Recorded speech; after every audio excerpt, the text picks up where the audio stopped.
You grew out of Manchester. How did New Order come together? New Order came together out of the ashes of Joy Division, I suppose you'd say, which was our former incantation. When the singer came to an untimely end, we became New Order, and we've been New Order ever since. When your leader, Ian Curtis, killed himself in 1980, how did that affect the group?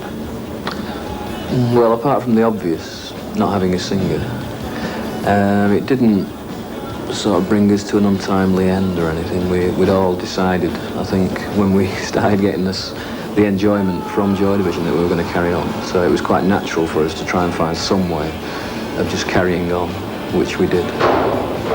Did you immediately change the name to start afresh? Yeah, the thing was, we felt that it wasn't Joy Division, so we just couldn't carry on as Joy Division because it was such a shock to us and such a big difference to us. We felt it was quite natural just to change our name and try and start again.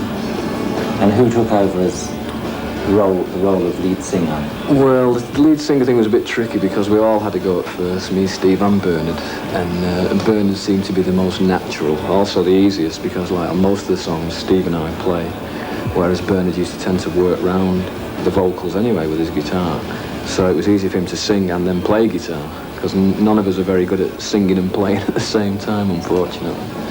So it was quite natural the way it came about, and luckily it has worked out quite well. Were you more interested in being a cult rather than commercial? I don't really understand how a commercial, what commercial music is really, because I think our music is very commercial. But you've never allowed the machinery to be put behind it that some other acts have? In a way that telling people it's good, no.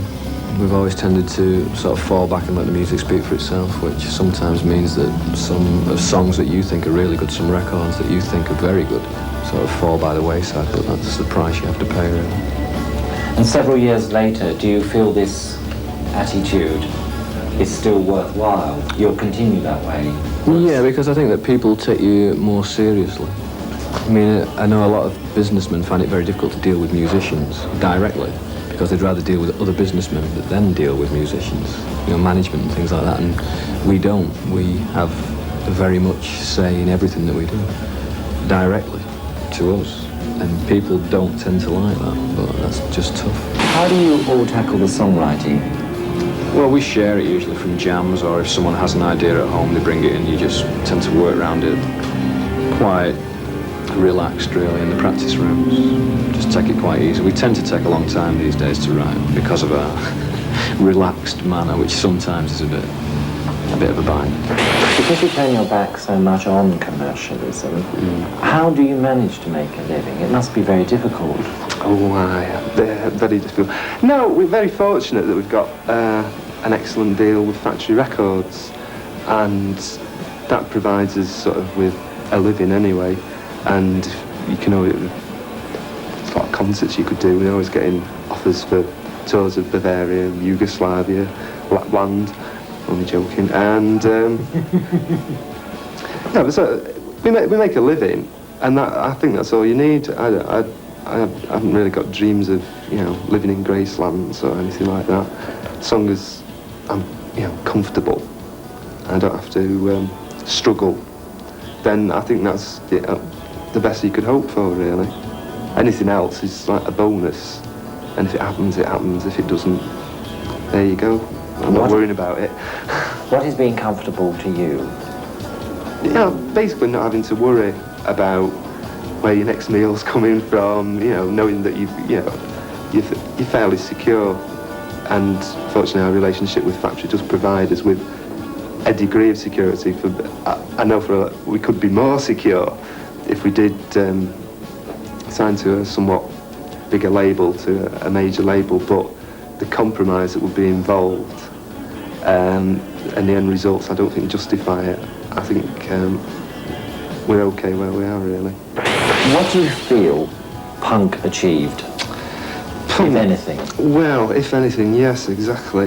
I think punk's sort of like a stage, really, that it was necessary at the time. It was sort of like upturning the apple cart, but as soon as you upturn the apple cart, you've got to build a new one, really. I don't think it achieved anything. I don't really know if it was designed to achieve anything apart from you know, showing the people in the music business that it could be done without them. And of course the music business realising this swallowed it up in one gulp. So I suppose in the end it didn't really achieve anything really. It just became a commercial property. Looking forward, what are the plans for the immediate future for the group? We're taking things quite easily. We're doing a compilation LP of all our singles and Joy Division singles, which we're going to record some tracks for to make it a little bit different. People that produced us, we're doing our own versions of them to sort of make it more interesting. The idea came about because Tony Wilson wanted a compact disc for his car with all the singles on. So he's doing a compact disc with all the Joy Division and New Order singles. So we're concentrating on that. And then we just got small tours. We're going back to America, doing a tour with Echo and the Bunnymen, Echo and the Bunnymen, Echo and the Bunnymen. And that's about it for the year. Maybe do another LP at the end of the year. So it's funny how your year can get planned out for you quite quickly.